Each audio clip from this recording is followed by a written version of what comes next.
Merhaba arkadaşlar, Gülay alanına yeniden hoş geldiniz. Hepinizi sevgiyle selamlıyorum. Özel Harekat Polisimizin kamuflaj pantolonunun bir önceki videomuzda bitirmiştik. Şurada birleştirme sıramız var. Birleştirme sıramız dahil 10 sıra ördük arkadaşlar. Orada bıraktık. Buradan sonra artık gövde kısmıyla devam edeceğiz. Şimdi bu sırada şu düz renkle gideceğim. Daha önceki sıramda da bakın şu birleştirme sırasından sonra 1, 2, 3, 4, 5. sırada düz kahverengi ile gitmiştim, koyu kahve ile. Bu da yine 1, 2, 3, 4, 5. sıra düz kahve ile bitireceğim. Aynı zamanda da bel kesintileri yapacağım. Şimdi bu arada şurası da arkadaşlar bakın 4 tane şurada sık iğnemiz var. Ortada birleştirirken 4 tane sık iğne yapmıştık. Onun tam ortasına bir tane işaretleyici koydum. Bundan sonra sayılarımı size buradan itibaren söyleyeceğim. Şimdi şuradaki son sık iğneme koyu kahverengimi takıyorum. Şimdi 7 tane sık iğne yapıp bir tane eksilteceğim ve 3 kez tekrar edeceğim bunu. 2, 3, 4, 5, 6 ve 7. Yani azaltıyorum. 1, 2, 3, 4, 5, 6 ve 7. İkinci kez azaltıyorum. Kestim. Tekrar 1, 2, 3, 4, 5, 6 ve 7 dedim. Üçüncü kez azaltmamı yapıyorum. Şimdi 22 tane sık iğne öreceğim. 1, 2,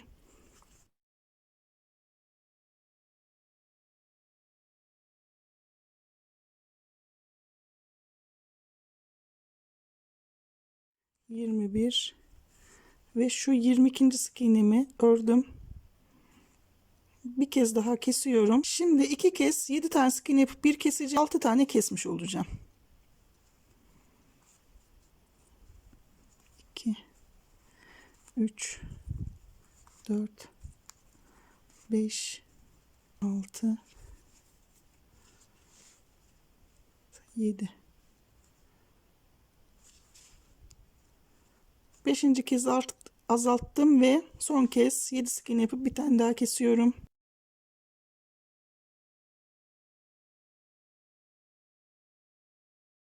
Geriye kalan 7 tane sık iğnem var. Onları da örüyorum.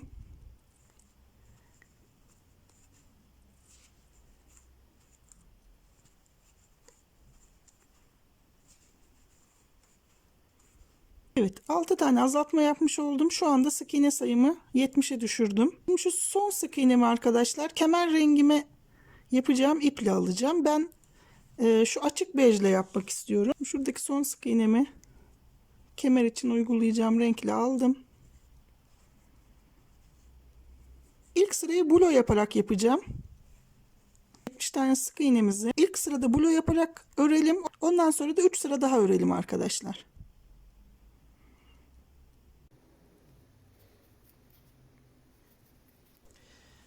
Şimdi 3 sıra daha ördüm arkadaşlar. Şu pantolonda kemer yapacağımız kısım burası, biliyorsunuz. Kemer görüntüsü vermek için. Bu arada da şurada blue olarak bıraktığım yerlere şu köprüleri yaptım. Üst kısmını örerken bunları birlikte öreceğim. Fakat bunları daha sonradan da yapabilirsiniz. Yani nasıl kolayınıza giderse. Ben şimdi şu üst kısmı örerken birlikte şu kahverengiye geçtiğim zaman hepsini birlikte örmek için önceden yaptım. Yaparken arkadaşlar şu 3 tane sık iğneyi git gel 4 sıra falan yapıyorum. O şekilde kemer köprülerini de yapmış oluyoruz. Şu arkadaki tam şu ortaya denk geldiği için bunu sonradan yapacağım. Şuradaki kaydırmayı kapatsın diye. Bitirdikten sonra yapacağım şu arkadaki köprüsünü. Bunları ayarlarken de sayarak ayarlayın. Önce şu öndeki 2 taneyi koyun. Bu öndeki 2 taneyi tam ortalayarak koyduktan sonra arkadakileri koyarsınız. İsterseniz daha sonradan da yapıp iğneyle dik edebilirsiniz. Şimdi 70 tane sık iğnemiz var. Tekrar kahverengiye geçiyorum. Kemer kısmını bitirmiş oldum. Şu son sık iğnemi koyu kahve ile örerek alacağım. Şimdi bununla bir sıra bule yaparak örerken şu köprüleri de birlikte öreceğim arkadaşlar.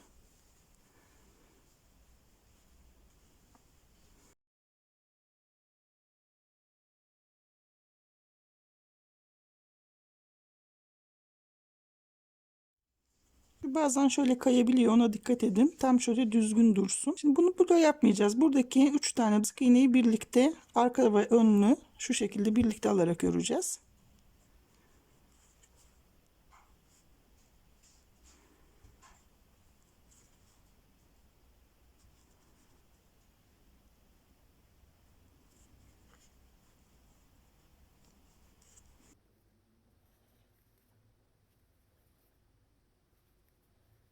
Böyle yaparak devam ediyorum diğer köprüye kadar.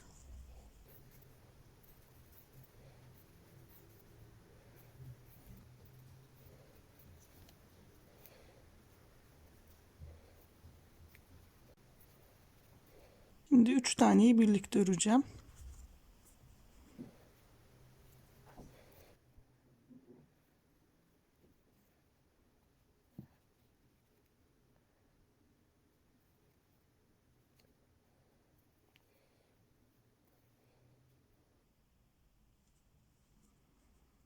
Bu şekilde sıramı tamamlayacağım.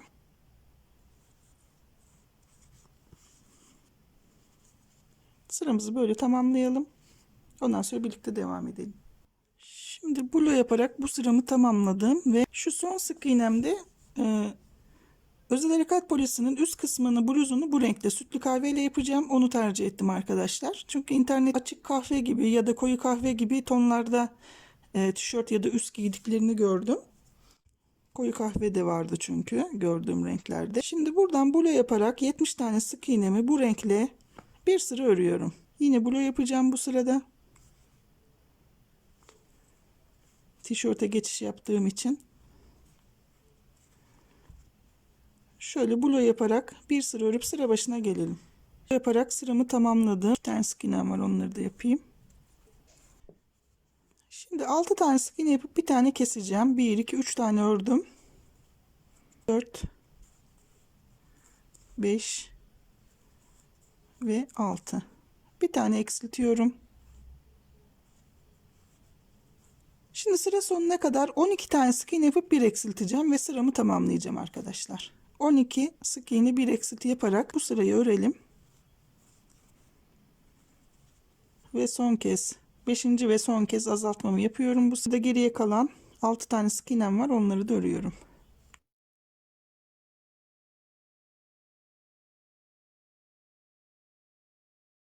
Bu şekilde 65'e düşürmüş olduğum sık iğne sayımı. Bu 65 tane sık iğnemi şöyle 2 sıra örüp sıra başına gelelim arkadaşlar.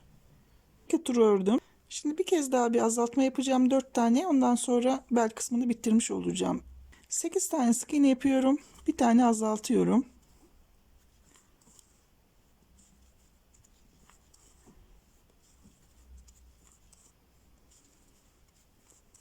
6 7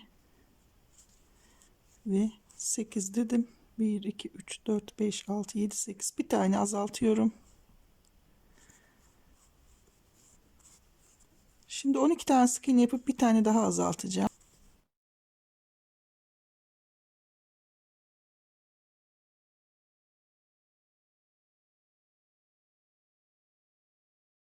İki tane ördüm, bir tane daha azaltıyorum. Şimdi 17 tane sık iğne örüp şurada bir tane daha azaltacağım.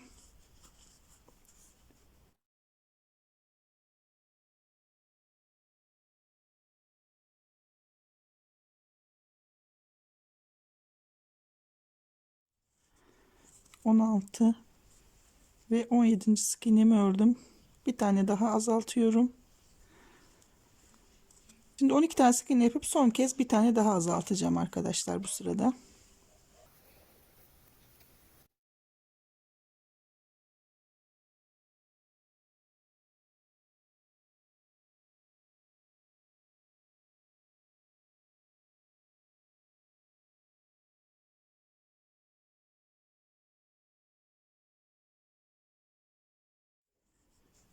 (12) dedim. Son kez azaltıyorum. Geriye kalan 8 tane sık iğnemi de örüyorum. 4 tane azaltma yaptım.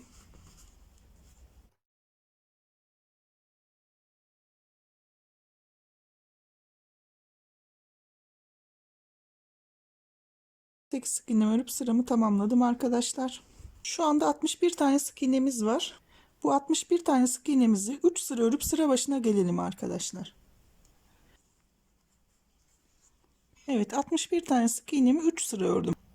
1 2 3 sıra ördük. Şimdi tekrar artırma yapacağım. 8 tane sık iğnemi yapıyorum. Bir tane artırıyorum. 1 2 3 4 5 6 7 ve 8 dedim. Burada bir tane çift yapıyorum.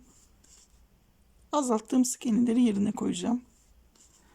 Tekrar 12 tane sık iğne yapıp bir tane artırıyorum.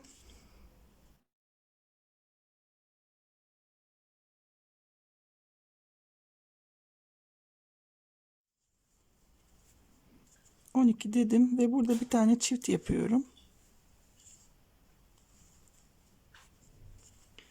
Şimdi 17 tane sık iğnemi yapıp bir tane daha çift yapacağım.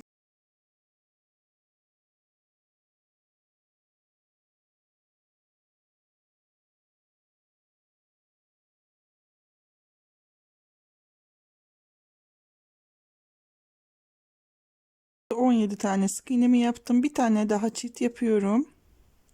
Üçüncü çift yapışım bu. 12 tane sık iğne yapıp dördüncü kez artıracağım ve son kez.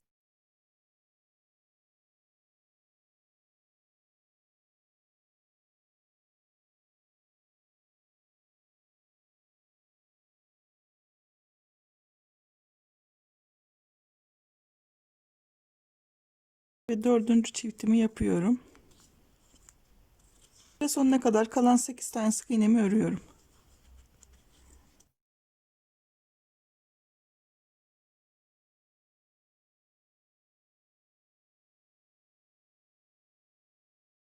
Tekrar 65'e çıkardım bu sırada sık iğne sayımı. Bu 65 tane sık iğnemizi 3 sıra örelim ve sıra başına gelelim arkadaşlar. Şimdi şöyle son sık iğnemi de yapıyorum.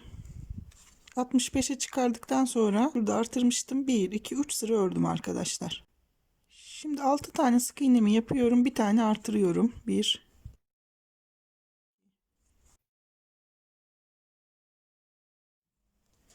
3 4 5 ve 6. Bir tane artırıyorum. 12 tane sık iğne yapıp bir artırarak sıramı tamamlıyorum arkadaşlar. 12 tane sık iğne yapıp bir artırarak sıramızı tamamlayalım. Arttırıyorum. 5 tane yine artırma yapmış oldum. Geriye kalan 6 tane sık iğnem var. Onları örüyorum. 1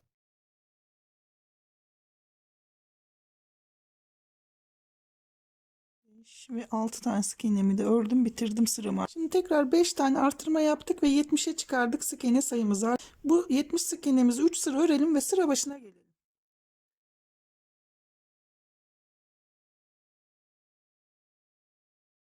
Evet, sıramı tamamladım. Artırdıktan sonra 1 2 3 sıra ördük. Tekrar bir artırma yapacağım. 10 tane sık iğne yapıp bir tane artırıyorum.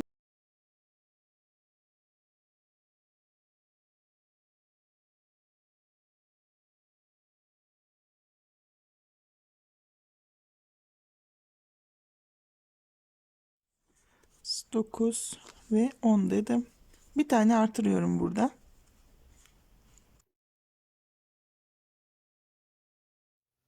Şimdi 14 tane örüp bir tane daha artıracağım.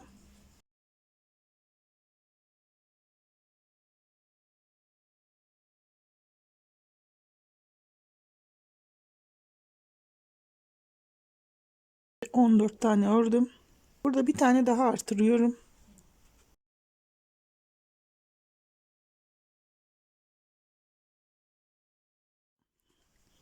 On 17 tane sık iğne örüp burada bir tane artıracağım.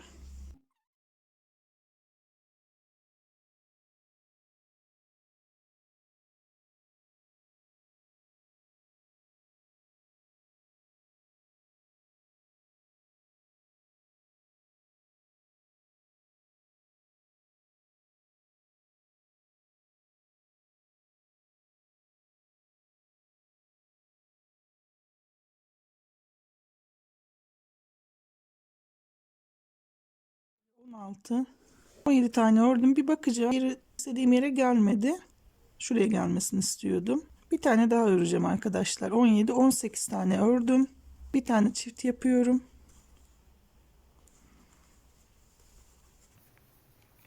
4 tane tekli örüp bir tane çift yapacağım.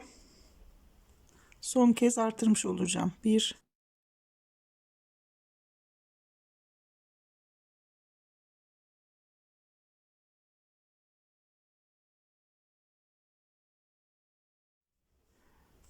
12, 13 ve 14 tane teklimi ördüm. Bir tane çift yapıyorum son kez. 4 tane artırma yapmış oldum. Şurada sıra sonuna kadar 10 tane sık iğnem var. Onları da örüyorum.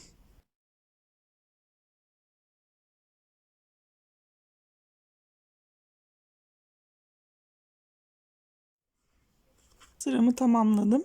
74'e çıkardım. Şu anda sık iğne sayımı 4 tane daha arttırarak. Şimdi 74 tane sık iğnemizi 6 sıra örelim arkadaşlar. 6 sıra örüp sıra başına gelelim.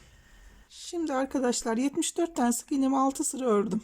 1, 2, 3, 4, 5, 6 sıra. Artık kolları bağlayıp öyle devam edeceğiz. 14 tane sık iğne örüyorum arkadaşlar. 1, 2, 3,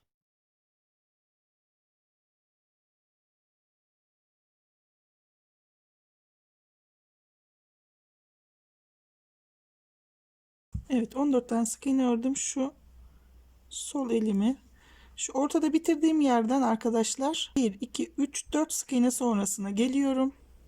Tabi göz kararı şu eli ayarlayabilirsiniz. Hani benim bitirdiğim yerde sizin bitirdiğiniz yer belki aynı olmayabilir. Elin durumunu ayarlayın. 10 tane sık iğne ile birleştireceğiz.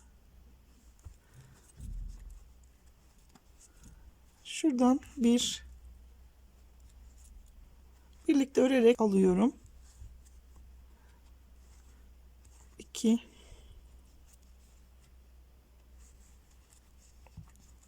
3,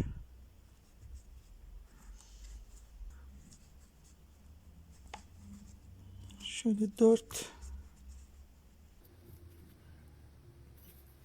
5, 6, 7, 8 ve şöyle 9. sık iğneyi de yapayım. 10'uncuya bir bakayım arkadaşlar. Çok öne kayacak olursa 10'uncuyu yapmayalım. Şöyle iyi gibi 10. sık iğneyi yapmayacağım. Evet, şuradan 9 tane sık iğneyi birlikte örerek birleştirmemizi yaptık. Şimdi şu diğer elimizi birleştireceğiz. Boştaki sık iğnemden devam ediyorum. Şöyle bir oraya kadar öreyim. 1, 2,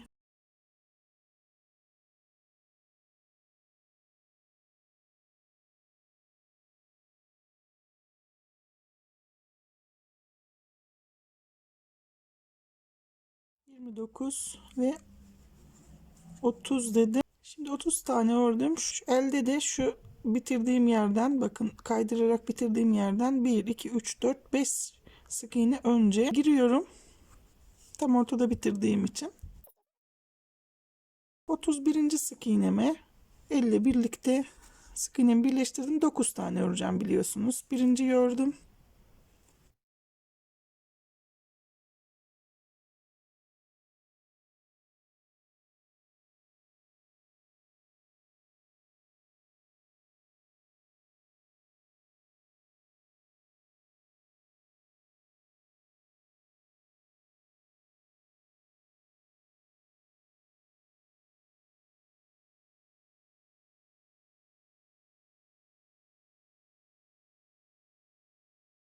Sıra sonuna kadar 12 tane sık iğnem var. Onları da örüyorum arkadaşlar.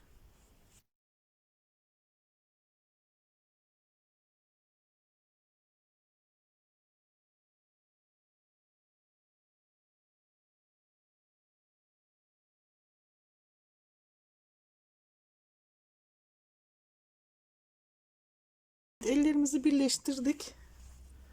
Şöyle bir bakalım. Fena değil, duruş olarak da güzel oldu gibi. Şimdi tüm sık iğnelerimizi bir sıra örelim arkadaşlar. Yani toplamda 100 tane sık iğnemiz olması gerekecek. İlk sırayı bir sayarak örelim. Buradan 14 tane sık iğnemiz var biliyorsunuz sıra başından. 1, 2, 3,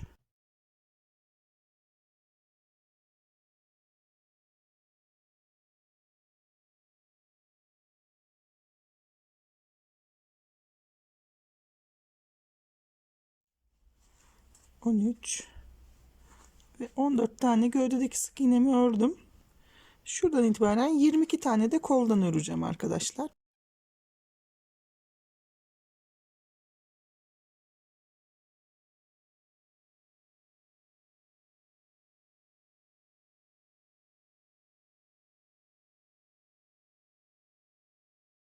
...21 ve 22. 22 tane sık iğnemi ördüm. Gövdeden devam ediyorum. Şöyle 1, 2, 3 ve 30. Göğüs kısmındaki 30 tane sık iğnemi ördüm. Şuradan devam ederek 22 tane kolun sık iğnesini ördüm.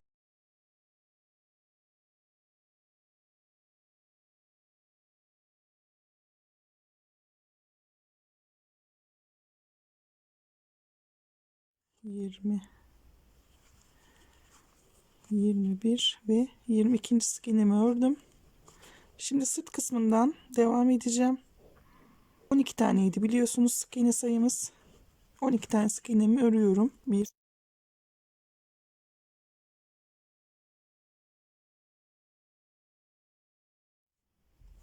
11 ve 12. Bir kontrol edelim arkadaşlar. 100 tane sık iğnemiz olması gerekiyor toplamda. Şuradan 13 tane sık iğne örüyorum. 1, 2, 3, 4,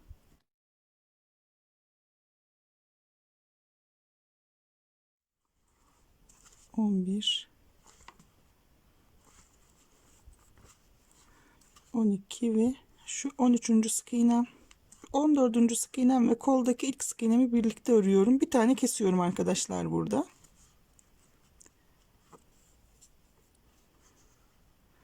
Şimdi 20 tane sık iğne öreceğim. Şurada bir tane daha keseceğiz. 1, 2, 3,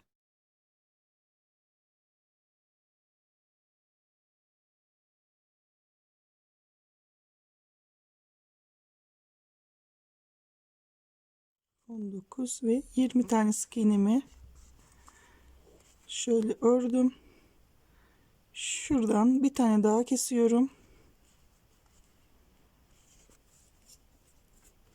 28 tane sık iğne örüp şuradaki sık iğnemi keseceğim.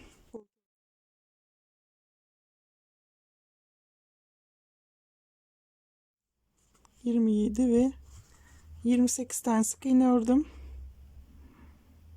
Şuradan bir tane daha eksiltiyorum. 20 tane kolun sık iğnesini örüp bir tane daha eksilteceğim.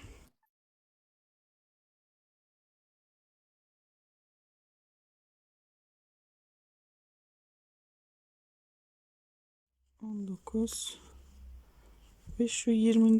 sık iğnemi yaptım. Bir tane daha eksiltiyorum. 11 tane sık iğnemi de örüyorum arkadaşlar sıra sonuna kadar.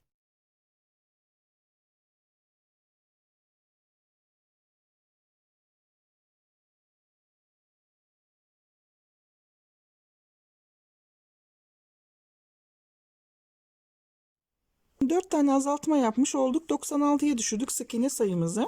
Bir sıra örelim 96 sık iğnemiz arkadaşlar. Bir sıra örüp sıra başına gelin. Bir sıra ördüm arkadaşlar. Şimdi koltuk altlarından yine kesinti yapacağım. Kola gelmeden bu sefer artık koldan kesinti yapmayacağız. Sadece şu gövdede son kalan sık iğneleri keseceğiz. Bunun için 1, 2, 3, 4,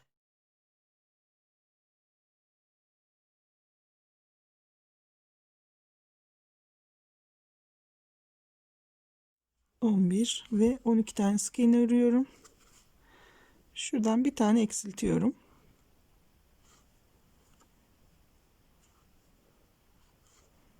Şimdi koldaki sık iğnelerimizi örüyoruz. 20 tane sık iğnemiz var biliyorsunuz.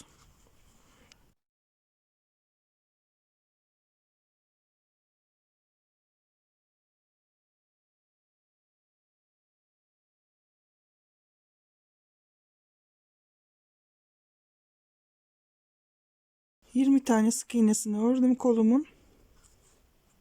Şimdi burada kesintimi yapıyorum gövde kısmındaki. 4 tane sık iğne örüp bir tane daha keseceğim. 1 2 3 4 dedim. Bir tane kesiyorum. Bu sıradaki 3. kesişim biliyorsunuz. Şimdi 14 tane sık iğne örüp bir tane daha keseceğim.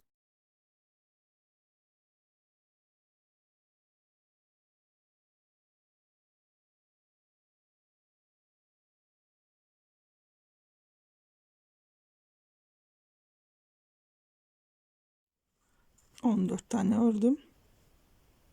Burada bir tane kesiyorum. 4 tane azaltmış oldum. Şimdi 4 tane sık iğne yapıp kesintisini yapacağım. 1 2 3 ve 4. 5. kez azalttım bu sırada. 20 tane sık iğnemi örüp son kez arka tarafta azaltacağım.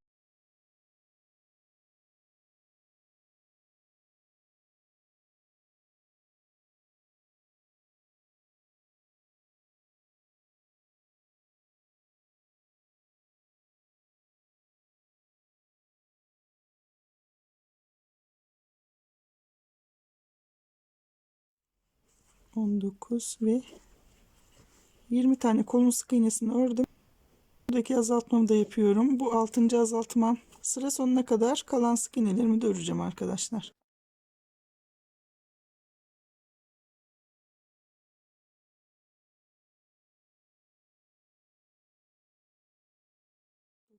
Ve 10 tane sık iğne ördüm sıra sonuna kadar ve sıramı tamamladım. 6 tane kesinti yaptık. Şu anda 90 tane sık iğnemiz var. Bir sıra 90 tane sık iğnemizi örelim. Sıra başına gelelim. Sıramı tamamladım. Şimdi 11 tane sık iğne yapıp şuradaki azaltmamı yapıyorum. 1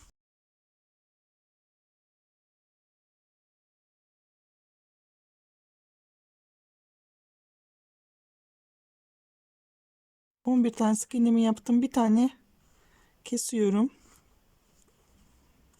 20 tane sık iğnemi öreceğim. 1 2 3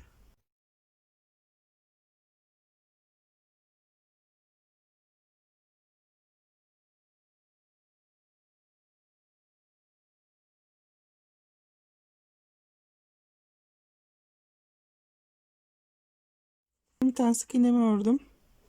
İkinci azaltmamı yapıyorum. Bir tane daha kestim. Şimdi 22 tane sık iğnemi örüp şuradaki azaltmamı yapacağım arkadaşlar. Oraya kadar olan sık iğnelerimi örüyorum.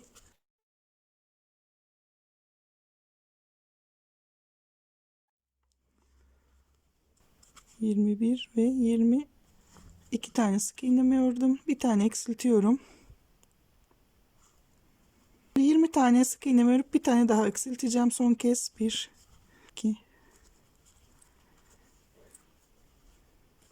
3 4 19 ve 20 tane sık iğnemi ördüm.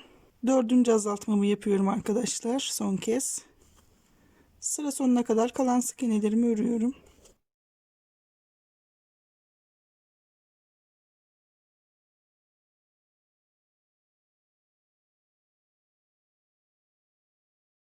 Bir tane daha azaltma yapmış olduk.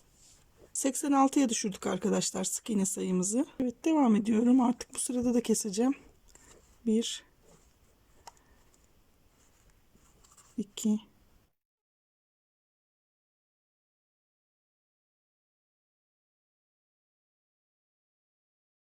10 tane sık iğne ördüm. Bir tane azaltıyorum. Şimdi 20 tane sık iğne öreceğim.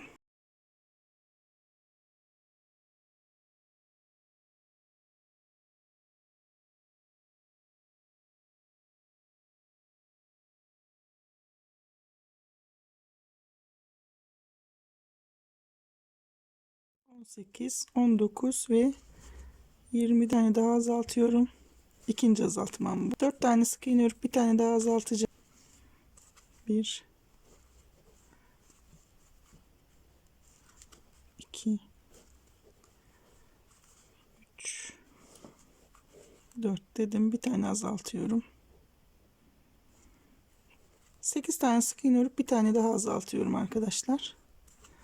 1 2 3 4 5 6 7 ve 8 dedim. 4 tane sık iğne yapıp bir tane daha kesiyorum. 1 2 3 ve 4. 5. kez kestim. Şimdi 20 tane sık iğnemi örüp son kez keseceğim arka tarafta.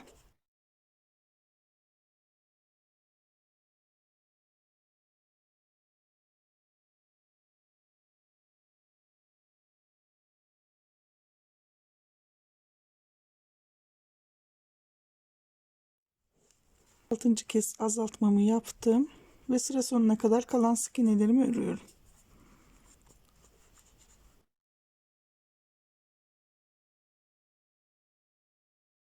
Bir tane daha sık iğne ördüm. Bu sırada 6 tane azaltma yapmış oldum. 80'e düşürdüm sık iğne sayımızı. Şimdi biraz elyaf koyacağım. Ondan sonra devam edeceğim. Şöyle elyafları güzelce yerleştirin arkadaşlar. Şu kanatlarda, şuralarda artırma yapmıştık. Oralara doğru da şöyle formunu düzeltelim. Kollarda çok aşırı taş gibi yapmıyorum. Biraz daha yumuşak ama şuradaki şu kas görüntülerini vermek için çok da boş bırakmıyorum diğer kollardaki gibi. Şimdi sistematik bir şekilde artık azaltacağız. Önce 4 tane sık iğne yapıp bir tane azaltacağım. 1 2 3 ve 4 tane sık iğne yaptım. Bir tane kesiyorum. Şimdi sıra sonuna kadar 8 sık iğne yapıp bir tane azaltacağım arkadaşlar. 1 2 3 4 5 6 7 ve 8 dedim. Bu şekilde sıramızı tamamlayalım. 8 sık iğne bir eksilti yaparak. Şurada 4 tane sık iğnemiz kalacak. Onları da öreceğiz arkadaşlar. Sıramızı tamamlayalım. Birlikte devam edelim. 7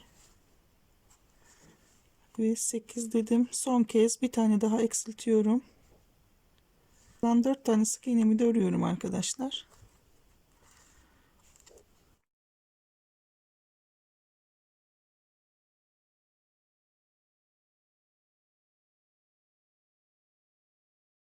Tane azaltma yapmış olduk. Bu sırada 72 tane sık iğnemiz kaldı. 72 sık iğnemizi bir sıra örelim ve sıra başına gelelim arkadaşlar.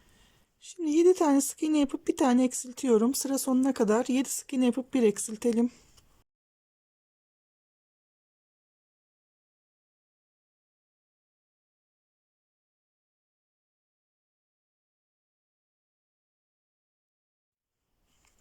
Beş, 6 ve 7 deyip son kez kesiyorum. 8 tane daha azaltma yaptım. 64'e düşürdüm arkadaşlar sık iğne sayımı. Önce 3 tane sık iğne yapıyorum. Bir tane eksiltiyorum. Sıra sonuna kadar 6 sık iğne bir eksilti yapacağız. 2 3 4 5 6 dedim. Kesiyorum.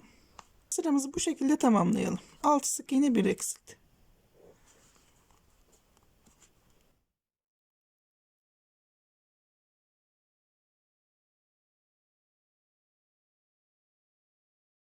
Altı tane ördüm. Son kez kesiyorum. Kalan sık iğnelerimi de örüyorum arkadaşlar. 3 tane sık iğnemi de ördüm. 8 tane daha azalttım ve 56'ya düşürdüm sık iğne sayımı. Şu an 56 tane sık iğnem var. Şimdi 5 sık iğne yapıp bir eksiltiyorum bu sıramda. Sıra sonuna kadar 5 sık iğne yapıp bir eksiltelim.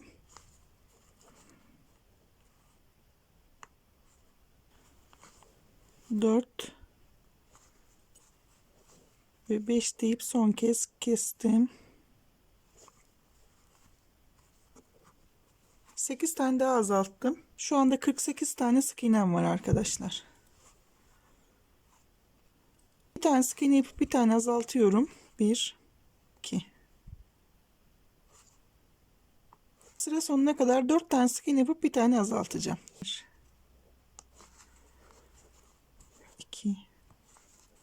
3 4 dedim. Bir tane kestim. Bu şekilde devam ederek sıramızı tamamlayalım. 4 sık iğne 1 exit yapacağız. Sıradaki son azaltmamı yapıyorum. Geriye kalan 2 sık iğnemi de örüyorum arkadaşlar. 40'a düşürdüm. Bu sırada sık iğne sayımı şu anda 40 tane sık iğnem var. Şu son kestiğim sık iğneyi ten rengiyle alacağım. Çünkü burada ten rengine geçiş yapacağım. Şu da ön tarafa alalım. Yaka kısmını öreceğiz arkadaşlar. O yüzden onu kopartmayın. Ten rengiyle 40 sık iğnemizi blo yaparak bir sıra örelim arkadaşlar.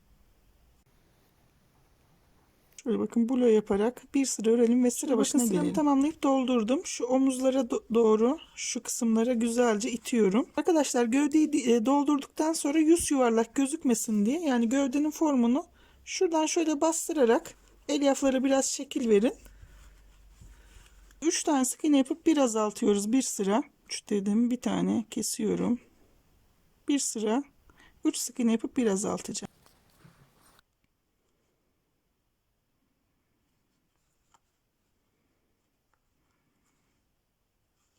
Kez kestim ve 32'ye düşürdüm sık iğne sayımı. 32 sık iğnemi bir sıra örüyorum arkadaşlar.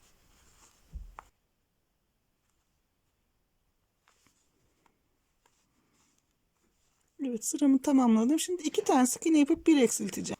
1 2 dedim. Bir tane azaltıyorum. Ve bir sıra 2 sık iğne yapıp bir azaltarak sıramı tamamlayacağım.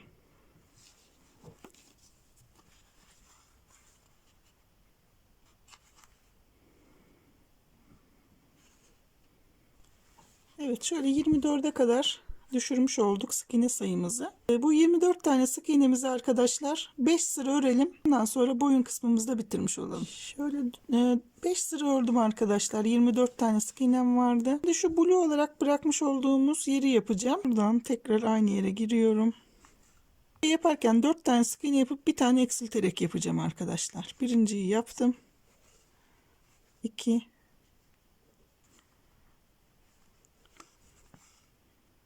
3 4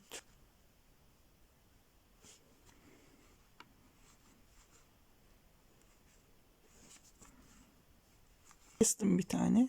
4 sık iğne bir eksilt yaparak bu blue olarak bıraktığımız yeri de tamamlayalım şuraya kadar. Ondan sonra bitirelim.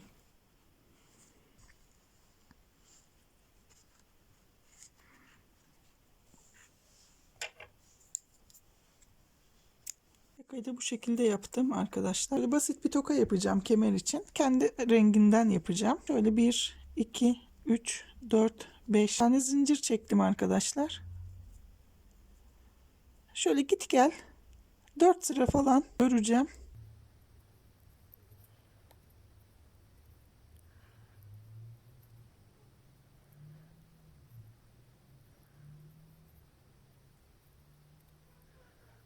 Şöyle bakın git gel 4 sıra ördüm. Dikecek kadar şurada ip bırakıyorum.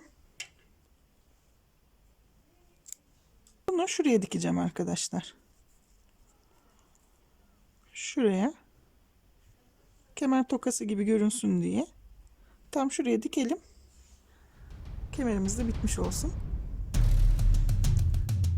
Şöyle diktim. Evet, bu şekilde arkadaşlar basit bir kemer tokası yapmış olduk. Evet arkadaşlar, şöyle bakın tüm parçaları vücudu kafayla birleştirdim. Artık tüm parçalarımız şöyle bitmiş oldu. Şu şekilde gösteriyorum. Gerçekten çok güzel oldu. Ben çok beğendim. Umarım sizler de beğenmişsinizdir ve beğen butonuna basıp kalp de olsa bir küçük yorum bırakarak bunu bana gösterirsiniz. Öncelikle tabii ki ne yapıyoruz? Kendimizi alkışlıyoruz. Çok teşekkür ederim benimle birlikte olduğunuz için. Daha sonraki videolarımda görüşmek üzere. Şimdilik hoşça kalın. Sevgiyle kalın.